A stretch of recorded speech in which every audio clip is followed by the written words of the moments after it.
Et merci d'être venu une fois encore à la section de recherche. Tout est parti d'une dénonciation d'un citoyen. En effet, dans la nuit du 22 au 23 décembre 2024, la cellule criminelle de la section de recherche de la 3e Légion de gendarmerie nationale a débusqué à Ouagadougou un groupe de malfrats en train d'arnaquer un jeune venu d'un pays voisin.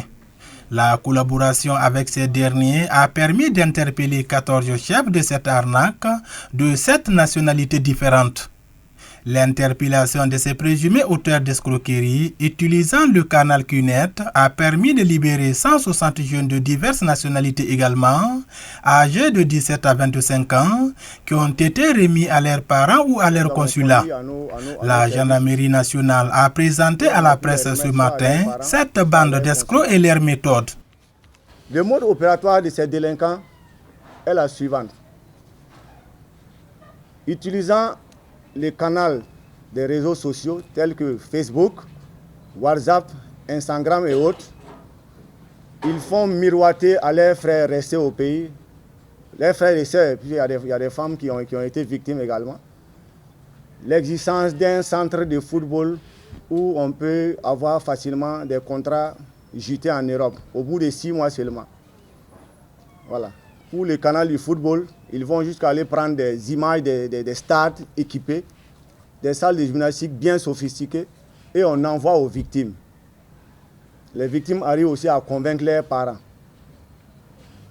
Ensuite, on envoie des fiches de recrutement pour ces centres imaginaires-là aux victimes qui remplissent et ils les renvoient. Une fois ces documents acquis, ils mettent la pression sur les victimes. Il faut que vous versez rapidement de l'argent. Et les sommes versées sont entre 500 000 et 800 000. Donc comme ça, les familles se détruisent, ils envoient ces sommes-là qui sont transférées sur des numéros dictés par les malfrats. Ensuite, les enfants sont mis en route pour la destination escomptée. Une fois la victime arrive au pays escompté, il est déposé de ses téléphones et il fait l'objet d'une séquestration. Il n'a plus le contact avec ses parents et c'est en ce moment précis qu'on commence à l'obliger, à l'imposer l'apprentissage des outils du Kinet. Après cette longue séquestration, on sort l'enfant un jour comme ça pour l'amener au stade effectivement. On fait des prises de vue. Et on envoie ces photos-là à ses parents qui pensent effectivement que leur enfant est en train de décrocher un contrat dans un club en Europe. Et par la même circonstance, les parents envoient soit 2 millions, soit 5 millions pour la prise en charge de l'enfant une fois arrivé en Europe. Ça, c'était le canal du football. En dehors du canal de football, il existe également un autre qui est celui de l'emploi. Pour appâter leurs victimes, les escrocs vous proposent des emplois bien rémunérés dans d'autres pays. Certains de leurs victimes abandonnent leur métier pour rejoindre les escrocs sans le savoir. La liste des victimes de ces escrocs présentée par la gendarmerie nationale est longue et sombre. Alors, au terme de nos investigations, on a pu interpeller 14 personnes. Ils viennent de 7 pays.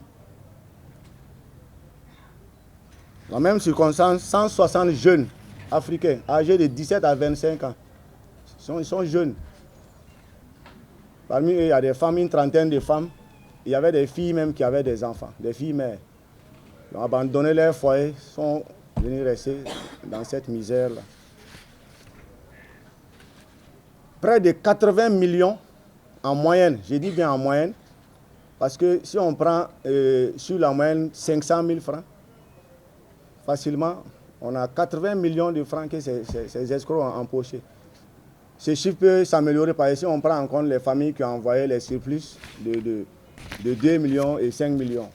20 téléphones ont été saisis, 7 bio-disques et 5 chips pendant, 2 ordinateurs de marque Toshiba et Lenovo et plusieurs documents d'identité appartenant aux victimes retrouvés.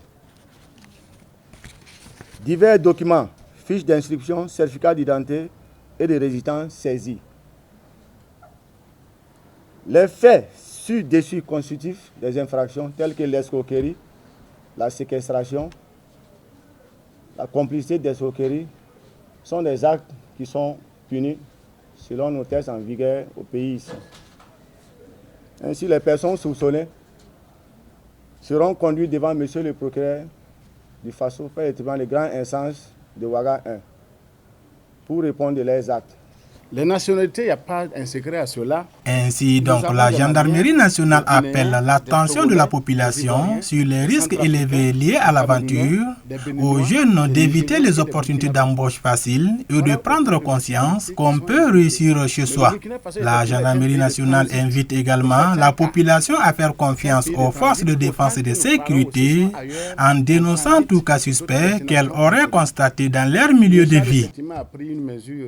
Je comprends.